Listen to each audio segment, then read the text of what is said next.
200 সুজি নিয়েছি, বাদাম নিয়েছি, কাঁচা বাদাম, কারি পাতা, 3-4টে লঙ্কা কুচি রেখে দিয়েছি, আলু কুচি, গাজর কুচি, পেঁয়াজ আর ধনেপাতা কিছুটা।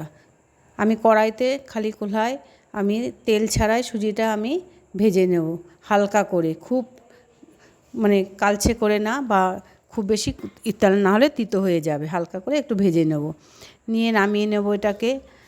এটা বাচ্চা বুড়ো সবাই খেতে পারে, বাচ্চা হলে লঙ্কাটা দেবেন না। এবার কড়াইতে আমি তেল দিয়ে আগে আমি চিনাবাদামটা ভেজে তুলে নেব। বাচ্চাদের টিফিনও দিতে পারেন, বড়রাও টিফিনে নিয়ে যেতে পারে, বা সন্ধ্যাবেলা বাচ্চারা বড়রা যদি খিদে পায় তখনও দিতে পারেন। এবার তেলেতে আমি কারি পাতাটা দিয়ে দেবো, দিয়ে হালকা ভেজে নিয়ে এবার আমি সবজিগুলো যা কেটে রেখেছি আমি এক এক করে সব সবজিগুলো দিয়ে দেবো। দিয়ে এবার নাড়া দেবো ভালো করে, সুন্দর করে নেড়ে।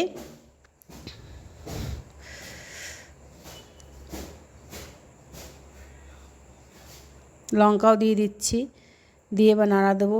দিয়ে সবজিটা যতক্ষণ সিদ্ধটা না হবে ততক্ষণ আমি নেড়ে নেড়ে ওটাকে সিদ্ধ করার মতন ভেজে ভেজে নেব। এবার আমি কিছুটা নুন দেবো, সামান্য হলুদ দেবো। এটা সাদাও করা যায় বা একটু হলুদ রঙও করা যায়, হলুদটা দিয়ে দেখতে ভাল লাগে, সেই জন্য আমি একটু সামান্য হলুদ দিয়ে দিলাম। সকালবেলাও বড়রা খেতে পারে টিফিনে। এবার আমি সুজিটা ভেজে রেখে দিয়েছিলাম সেটাও ঢেলে দিলাম কড়াইতে, দিয়ে চিনাবাদামটা ভেজে রেখে দিয়েছি সেটাও ঢেলে দিলাম। এবার দিয়ে ভালো করে নাড়বো, নেড়ে আমি এখানে সামান্য একটু মিষ্টি দেবো, মানে ঝাল ঝাল মিষ্টি মিষ্টি একটু হবে, সামান্য দেবো, খুব বেশি দেবো না, যেহেতু সবজি আছে আর সুজি তো একটু মিষ্টি দিলে স্বাদটাও বাড়বে, সেই জন্য চিনিটা দেওয়া।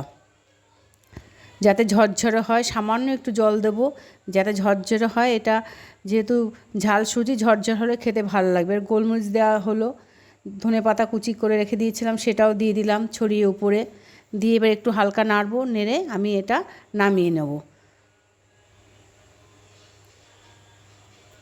এত টেস্টি হয় আপনারা চিন্তা করতে পারবেন না, এইভাবে যদি ঝাল সুজিটা আপনারা করে খেতে পারেন।